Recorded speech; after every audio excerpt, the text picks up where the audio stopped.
Welcome. Happy Tuesday. Look who's with me. I am seriously so excited to be here. I am thrilled. I'm overjoyed. Natalie Bencivenga is joining us today.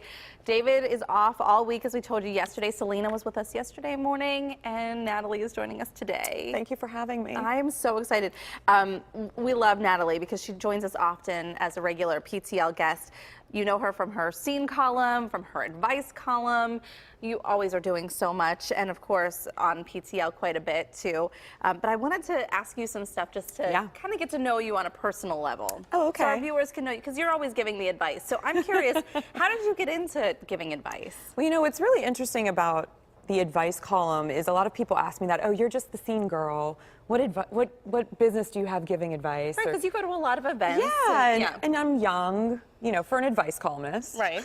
I like to think I'm young in general, but me too. For an advice I'm columnist. 25 still in my head. Obviously. Yeah. But no, so I actually have my master's in social work, and I keep my license current as a licensed therapist. So I worked in therapy, in the therapy world before I came into journalism. So you are fully qualified to be given advice. I am. Right. Yeah, I like to think so anyway. Well, we only get to hear a little bit of what you do. Yes. But you get a lot of crazy questions. Okay, you know what's so interesting? I always say I have to keep it PG at the PG because I get a lot of questions sent to me that I end up answering privately because I can't find a way to make them a little more appropriate for the audience. For the paper. Yes, but there are a lot of questions that are appropriate for my audience, and they're still very crazy. This one, I was reading through this. You are never going to believe this. Okay, so a woman wrote to you. Yes. And she believes that her adult stepchildren years ago roofied her. Yes, this was a real question. This is a real, I mean, there was a much longer description about what she believes took place. Well, and there's, you know, there's a lot of family money. There's a lot of tension between her and these now adult children. Right. They thought it would be funny to embarrass her at an event. So that's like where her mind went with all of this. And so her question to you was, her husband is getting older. He's older than she is. And when he passes, she wants to kind of disown the adult stepchildren. Right. And so it gets a little sticky. So what kind of advice did you give to her? Well, after I peeled myself off the floor because I had passed out from the excitement of it. No, it was just one of those things where you don't even know what to say to someone in this situation because it was so extreme. So I really had to take like a long time to think about this. And honestly, the best thing to do in this particular place that she was in was just keep a healthy distance. I think if she tried to disown them or put a huge wedge between herself and these kids, it was only going to become a huge problem legally because, you know, these kids have entitlements built into their own will with their father and everything. And to avoid World War III, I would just stay apart as much as possible. And when you are together, just be cordial because there's no proof that what she claimed happened. So could some of it be a little paranoia? Maybe. Probably. Yeah. Probably. Okay. Yeah. The next one is maybe a little bit more relatable, and this is about who can't relate to that first question, Heather? A mother-in-law overstepping a bit. Okay, yeah. But this actually was to the extreme. Yes. I thought so too. I think so. So a man writes to you and says that his mother-in-law has a key to the house, helps with the kids, which he and his wife both appreciate greatly. Right. But really took things to the extreme. And he is wondering, because his wife sides with the mother. With the mother, right. Well, and I think this sort of, what was interesting about this question was the mother-in-law basically came into the house and said, I'm taking my grandson for a haircut, and they were supposed to clean up the yard. There were other things that Dad had wanted to do. Right. And she kind of took him out and was like, too bad, you take care of it, you deal with it. Which I was sort of taken aback by when I read that question, because I'm blessed with a very nice mother-in-law that would never have done that. Right. We're saying that on air, so now it's real. We swear. We swear. No, but the idea that someone could be sort of this aggressive with their space, and she has a key to the house. Right. And so she lets herself in whenever she feels like it.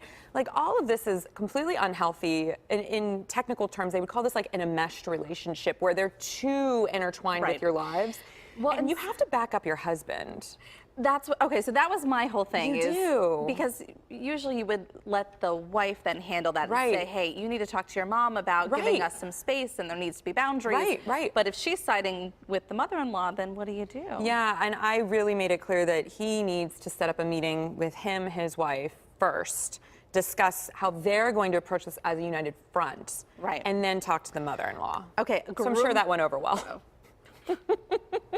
One could only sure hope. It went over well. All right, so a groomzilla Yes. getting too involved in the wedding planning. Yes. And the bride-to-be says that she was actually a little concerned. Well, she was concerned because not only was he getting super into the wedding planning, but he was demanding to be there when she picked out her wedding gown. And wanted to approve it. And wanted to approve it? Yeah. Like, what is that even? I can't on any level with what that. did you tell her? So Or I told her him, to right. run. Yeah, in this case it was a woman. I told her to run for the hills. No, and we were talking about this a little bit before the show. You know, I try not to give people hard and fast choices because things are so gray in the real world. But if he's already acting controlling before the wedding, what is it going to be like when you're married? Right. Is he going to want to approve your outfit every day?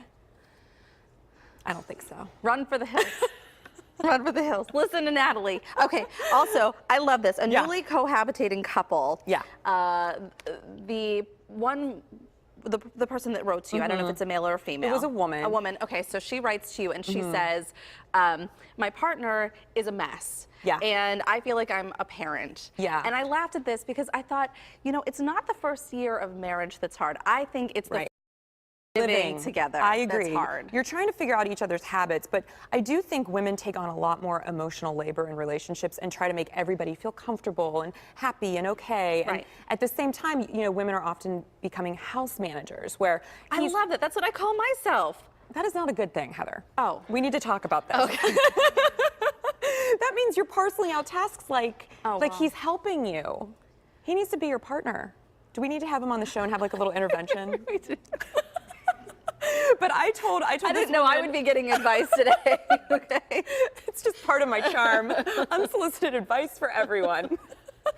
But in this case, I said, you know, it was pretty severe, this situation where he was almost being antagonistic and hostile towards the idea of cleaning up after himself, like, I don't know, a grown man should. Right. So I said either he gets it together or kick him out and live apart and just date. Although at this point, I don't even know why you'd want to date him because that's not sexy when you act like a child. Right. No. Yeah, it's just not. It's No. not okay. No. Okay. Well. So that's just a little advice for the day. But what about you as you know, you're a mom. You're going to be a mom again. Third time over. God, there goes those heart palpitations again. I need it too, girl. Don't worry. So what advice do you have for moms? Because I get a lot of questions from moms or moms-to-be, and that's obviously one area I'm lacking because I don't have children. But how do you do it all? I don't know. Or is that the million-dollar question? I think you know what? I remember my mom telling me, she was a single mom. She raised me and my sister, and I remember her saying that she used to just feel like yelling at the sky, at the world, and saying, please just stop for 5 minutes so I can catch my breath and catch up. Yeah. And I do feel like it doesn't matter if you're a single parent, if you're raising your kids with somebody else. I think that it just gets overwhelming, and I think that we need some sort of support, whether you're doing it alone or you do have help. You just need to have that support group because really we're all in it together. Our kids do really crazy things, you know, and it's insane. It's true. Like yesterday, everything was good. Kids were playing. Then they start to get into a fight, and the one runs into dog poop and then through the house. I can't predict that. No. No. That sounds like so you're really building this up for me to want to have children, is what it is. It's really the best thing you can do. That sounds amazing. You need a scream room. You need like a moment to have a temper tantrum yourself. That's right. Yeah, I do. that's I like fair. that idea. Yeah. All right, we are going to take a quick break so we can meet our first guest on today's show, Natalie